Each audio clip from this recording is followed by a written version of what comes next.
Could Sabrina Carpenter be the reason why Taylor Swift is finding it very easy and very comfortable being and staying very quiet while her best friend slash mother to her godchildren go through this legal battle versus Justin Baldoni? Let's get into it. Fuck around and find out. Fuck around and find out. Fuck around and find out.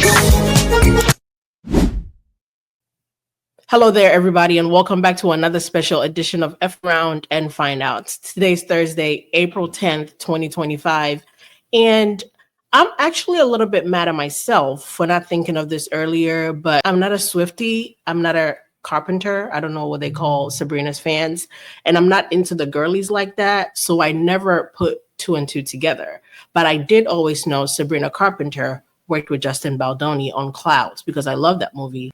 So one of our associates, we're going to call her H, reached out to me recently and was like, hey, girl, I'm actually surprised you haven't, put these together. I'm wondering if you can look into it. And as soon as she sent me that message, it clicked for me because apparently, according to the girlies, Sabrina and Taylor are some sort of best friends and really close.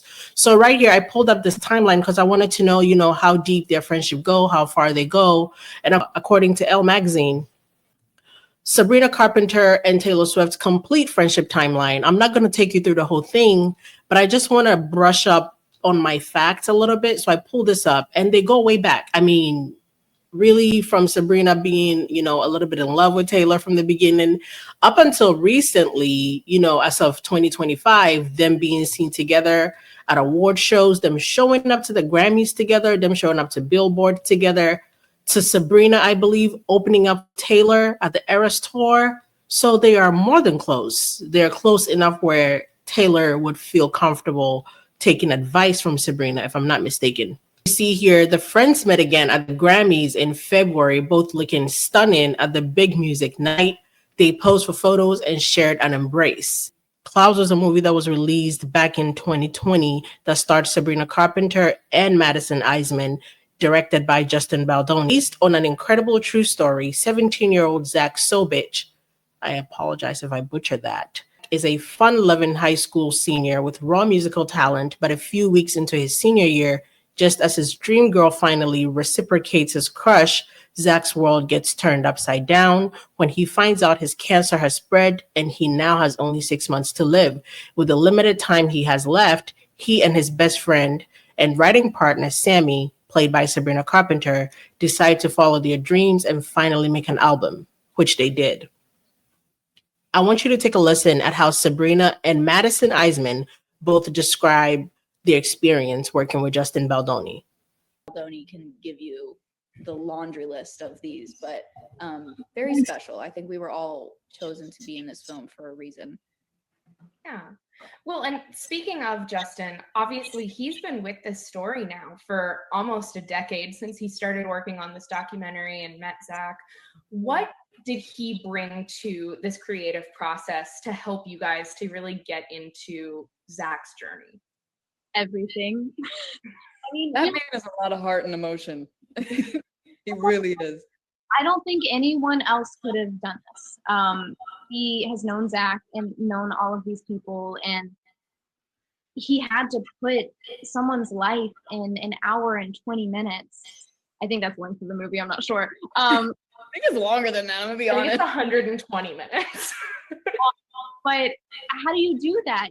That's a hard thing to do. And Zach had so many different people in his lives and relationships, and he gave everyone their chance to show that. So it wasn't just about his family. It was all of these things combined. And I think kudos to Justin for being able to pull that off. And he got Jason Mraz. Like, the man can do it all. No, it's true though. I mean, he had a hard job. There was a lot of things to establish and a lot of, emotions to be felt throughout the film. And yeah, like Maddie said, no one else could have done that. No one else could have made us also feel secure enough to give the performances that we did, and our editors and our cinematographer. Like, I love the way the movie's shot. It looks so beautiful. It makes everything come to life. I mean, the score, like everything is done so beautifully, and there wasn't he paid attention to everything. Nothing was left unattended. And I think that that's a hard thing to do. Yeah. Well, I want to thank both of you so much for taking the time to chat with me. The movie is... So that is how Sabrina Carpenter and Madison Eisman, who worked with Justin Baldoni on Clouds, described the experience with a man. Quite literally reminiscent of how everybody else who has worked with Justin Baldoni, whether on a movie, whether on a podcast, whether meeting him at the grocery store, whether meeting him in Hawaii. So what is so different this time? I'm just going to take you guys through a couple of behind the scenes images we have with Sabrina Carpenter, Madison Eisman, and Finn Argus with Justin Baldoni. This is them. This is Sabrina Carpenter with Justin Baldoni at the premiere of Clouds. This is Justin Baldoni with kiddos, I guess in the movie you would call them, but Sabrina Carpenter over there on your further right, I guess your left, my right, with Madison Eisman in the middle and Finn Argus. This is Sabrina Carpenter and Justin Baldoni behind the scenes. This is Justin Baldoni again with the kiddos. Again, there's an overwhelming amount of photos and behind the scenes images that I could show you from other projects, not just this one. But the reason I bring this up is if Sabrina had this experience working with Justin, I can only imagine when this comes up and Sabrina, has a close relationship with Taylor, hearing everything that's going on. If Sabrina is a girl's girl, I could see Sabrina calling Taylor to the side. And this is me saying I could see it. I'm not saying this conversation has happened, but it would behoove Taylor to listen to what Sabrina has to say. If Sabrina is telling you, I worked with this man, we worked intimately close together. Now, Sabrina didn't work with Justin in the same capacity as Blake did, as in, playing a love interest or anything, but that was her director. They worked together very closely. You could see them in the behind the scenes images, very close knit squad over there. The way they talk about him, and Madison Eisman in other interviews talk about Justin in a way that would just make your heart melt. If Sabrina is advising Taylor in any capacity, like, hey, I would caution you before you jump on Blake's train, do your research, do your homework. This man is like the description Sabrina gives of him. There is no way she could see, what Blake is claiming ever happening. So there is a world where I could see Taylor taking advice from Sabrina, like, oh my God, she's worked with him years past.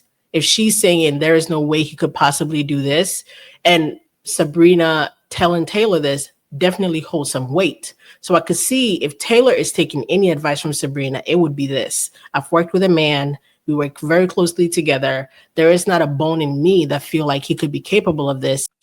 There is definitely a world where Taylor takes Sabrina's advice to the heart and acts on it, which could explain why Taylor has been unusually quiet in this matter, when in the past, when her friends or associates have gone through similar situations or anything, involving their partners or other people where they might need a little bit of backing, Taylor has jumped right on it. But this time she's almost taken an unusually comfortable backseat to all of this. Let me know what you guys think in the comments. If you think there is a possibility, it doesn't have to be 100% certainty, but if there's a possibility Taylor Swift is taking heed to any advice Sabrina Carpenter may be giving her in this matter. And I would say she's a smart woman. So you're telling me multiple women, multiple people, men and women, have worked with this man on multiple projects, numerous projects, and everyone has the same conclusion. Everyone has come to the same conclusion about this man except for you. One of these things is not like the other. This is just a friendly reminder, Blake, if you're watching this, and I know you are. Any day now, girl. Any day now. The time to forgive is definitely past and over. But there is a world where you could take a long sabbatical, a long vacation where we don't see you, we don't hear you, we don't hear about Betty Buzz, Betty Boos, we don't hear about your husband and his arsonist behavior and none of that. And y'all can come back in about 10 years and start a theater company and start a circus or something and take your act on the road. This has been a quick one from F Around Long Enough. You do tend to find out. I appreciate you for being here. Please make sure to like, share, subscribe, most definitely leave a comment, and I'll try to get back to you if it's constructive. Thank you so much. Have a good one. Fuck around and find out. Fuck around and find out. Fuck around and find out.